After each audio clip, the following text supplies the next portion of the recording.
Ko folo fola ko tu hulu ye ka la ka mama. Ka ma ye ta no ko sabe a ni be pa no ta ko ni ta la ki o tua ko tu ya mo fala la ko folo fola ka ke no ko ta no folo fola ke ma ke ta lo no ba ta mo ya ke ta ta ke ta ku pa e kai ha to e be ta ko ka na kai ta ko folo fola ai o tua e ta la mai ko ta ko mo ko ke yo ni ma ka kai ka no ye ya folo fola o te pule ko te pule ake mo i se ha me ka wa ya ke o tau te pule tau mo i tau fono nga te tau le te tau ko i te ha na o te tau wa ya ka o te tau ke kilo pe ko ko la ko wa ko ia mama ko ia ko ia te to dia tau to ki fono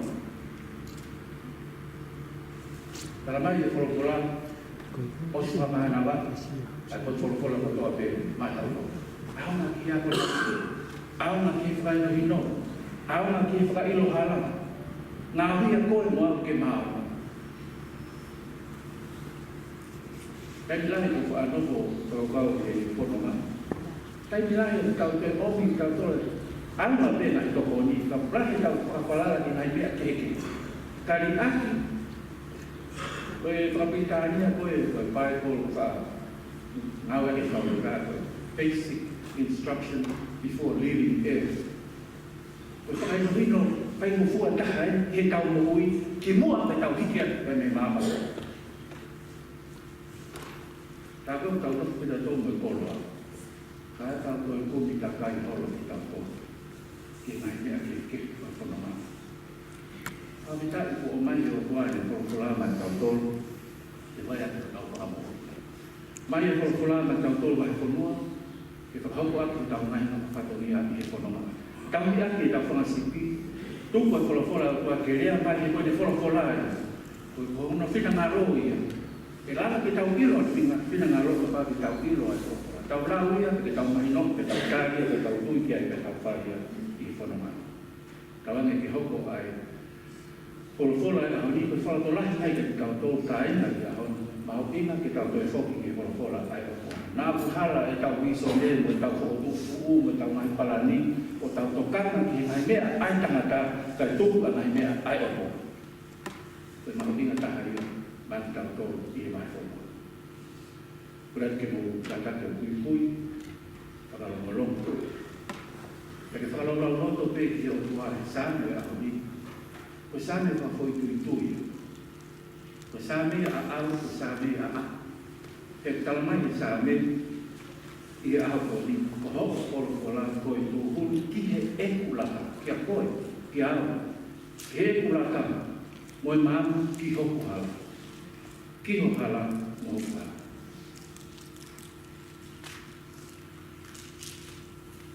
Bakaian i o mua,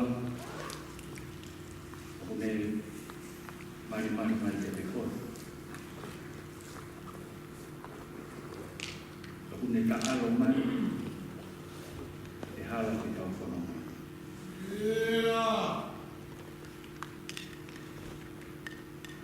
Tala mai te wholofola, mo tō hipo ilo, koe o toa. Be still and know that I am God. Kau ai ko toa, ko laka au e ka kai o mamani, e mātoi tāna. Kamu tahu mui ku tahu he, tahu mui di kolong kai. Kau kita tahu ilo di kolong. Kau mama, kau tu mui. Tahu dia fokus dia. Mama ni ay hala kolong. Mama ni ay kete kolong apa fokus tu. Ahui ai a kononga e va huse pa ni mo vai fi mama ai a kononga ai mo fare o fa ni e va o ma pa mo fa na me ino vea toka mai a kononga ai sia si kama ai vai kononga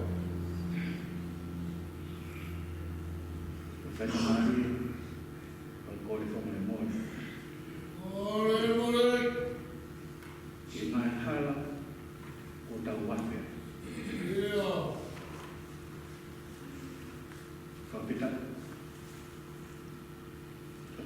ka alo mai koe halai. Wau pe koe hala ka mai moho ni ka mai moho. E kai hap mata te tamai. Ai me fo pe ia si so pas. O hoko e fo kura ko ia ka kan ia si so pas. Maka si so klaisi ki he mau mo i piloto. Ka klaisi e te mau to. Te puha ia ko i koto mama. I kono mai. Mau loto atu teiti. Tumua mai fo mua mi hoko ia koe mama. Tumua mai siasi ki hoko ia koe mama. Ke ulu lah ki ho mau ngai koe mi. Ke mama mi ai. Anai fitu o mau le. Kamu kai malama e po uli ke le kuna ia mama. E ka ulu ai mama o me teke ai po uli ke mama.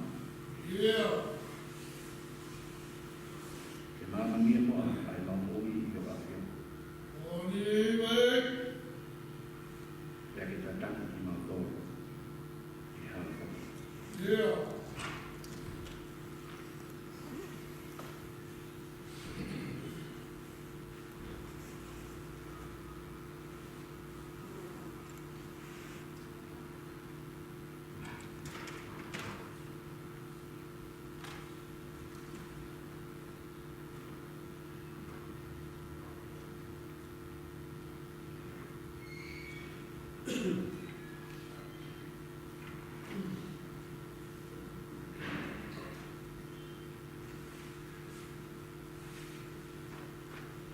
Si suwe ko koe pe koe mama mo ni.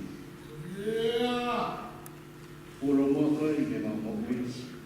Ke holo ki ati an mai, aha mai mai, kono mai. Ka tuku ke mama whiha ai, mama ai a whiha. Nā ke hoko koe ko ao ke kono mama ke kono mai ai koe. Nā ke hoko koe ko mama ko wafi i ko ui. Mā whana me ke iloki ai, e ki Israel ai ka whanonga whai. Te me nofo kōpura ki e whanua o tala whai.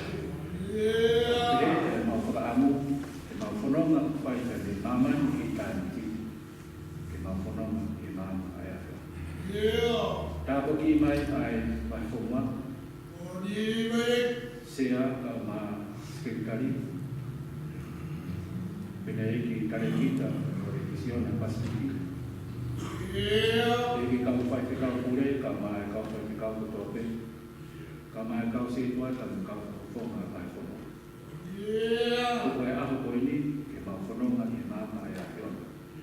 Jadi kau ko aki yang mataha ya ni. Jadi mau fui kunano. Ni kres kau tahu iki posisi Christ. Jadi kau fala ai otoa ko kau taman. Yang refio ko lama ni mama. Jadi kau tope ko tope. Ahon yang lain, kai fai ke kota.